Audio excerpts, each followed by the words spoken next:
सभी को मेरा नमस्कार। विश्व ध्यान दिवस 2024 की आप सभी को शुभकामनाएं। तो आज जानते हैं ध्यान क्या है। बचपन में सभी ने एक कहानी सुनी होगी। जब अर्जुन गुरु द्रोणाचार्य से धनुर्विद्या सीखते थे तो गुरु द्रोणाचार्य एक बार सभी शिष्यों को जब सिखा रहे होते हैं तो वो उन सभी शिष्यों से पूछते हैं, पेड़ पर आपको क्या दिख रहा है। तो पेड़ पेड़ पर कुछ लोग कहते हैं पत्ते दिखाई दे रहे हैं, कुछ लोग कहते हैं कि पेड़ कुछ तना। जब अर्जुन से पूछते हैं तो अर्जुन कहते हैं मुझे चिड़िया की आँख दिखाई दे रही है। तो पूछते हैं फिर कि और क्या दिखाई दे रहा है, तो बोलते हैं सिर्फ आँख दिखाई दे रही है और कुछ नहीं। तो द्रोणाचार्य जी बोलते हैं कि ठीक है, निशाना साधो। वो निशाना साधते हैं और सटीक निशाना चिड़िया की आँख पर लग जाता है। तो वह जो अवस्था है, वही अवस्था जो है वो ध्यान की कहलाती है। तो ऐसी अवस्था जिसमें आप किसी भी ऑब्जेक्ट, किसी भी बिंदु को आप जब देख रहे होते हैं तो उसके अलावा आपको कुछ और प्रतीत नहीं होता है, सिर्फ वही चीज़ दिखाई देती है जो आप देख रहे हैं। तो वही अवस्था है ध्यान की। महर्षि पतंजलि जी ने अपने अष्टांग योग में 8 अंगों की चर्चा की है, जिसमें 7वां अंग जो है वह ध्यान का है। तो ध्यान क्या है? एक अवस्था है जो योग मार्ग में हम कैवल्य की प्राप्ति के लिए जब बढ़ते हैं तो हमें वह प्राप्त होती है। तो जब हम ध्यान की अवस्था में पहुंचना चाहें तो उसमें पहुंचने के लिए हम जो अभ्यास करते हैं वह क्या है? तो ध्यान की अवस्था में पहुंचने के लिए जो अभ्यास किया जाता है उसका नाम है धारणा, जो कि अष्टांग योग का 6वां अंग है।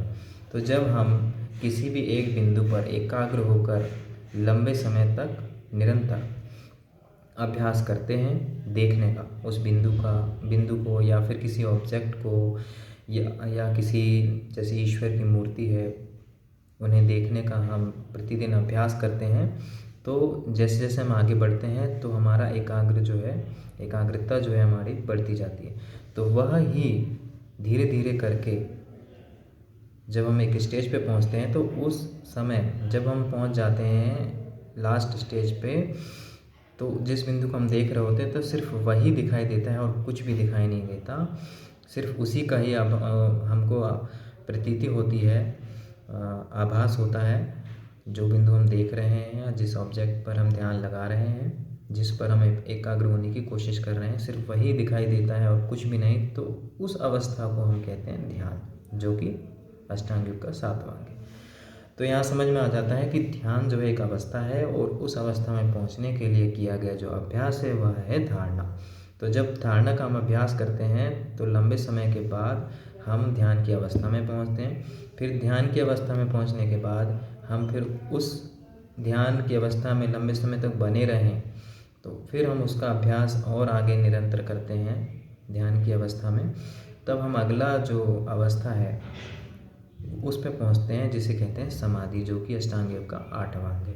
तो सबसे पहले हम धारणा का अभ्यास करते हैं, फिर उसमें पहुँचते हैं अगले अवस्था में, उसे कहते हैं ध्यान।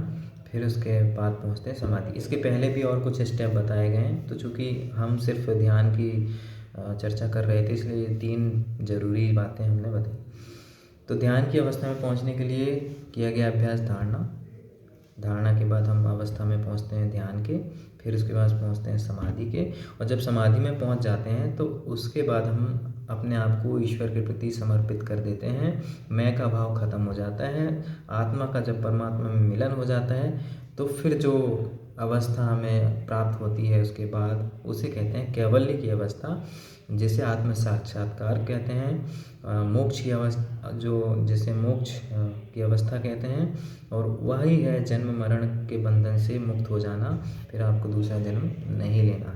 तो यह जो भी मैंने बताया ये सब महर्षि पतंजलि जी ने बहुत समय पहले हम सभी को बताने के लिए अपने ग्रंथ पतंजल योग दर्शन में बताया हुआ है।